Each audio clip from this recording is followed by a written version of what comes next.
Le misure di contrasto al Covid-19 imporranno quest'anno ai fans della 77esima Mostra internazionale d'arte cinematografica di Venezia di non restare per ora in attesa delle star davanti al red carpet. La visione dal lungomare Marconi sarà dunque schermata da piante e allestimenti, in modo da evitare il rischio di assembramenti. Tra gli ospiti è attesa anche Greta Thunberg, la giovane adolescente simbolo delle battaglie ambientaliste, e anche in No Global movimenti e centri sociali faranno sentire la loro presenza.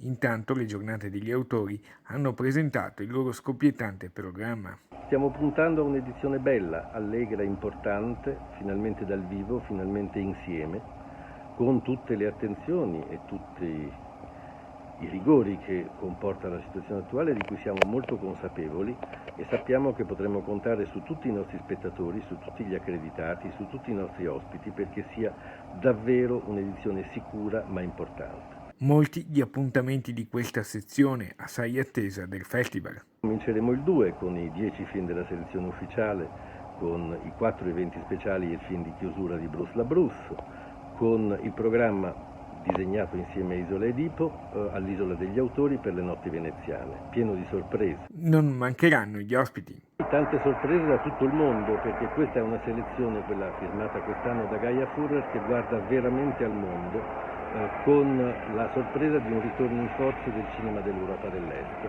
Ma vedrete, ce ne sarà davvero per tutti i gusti.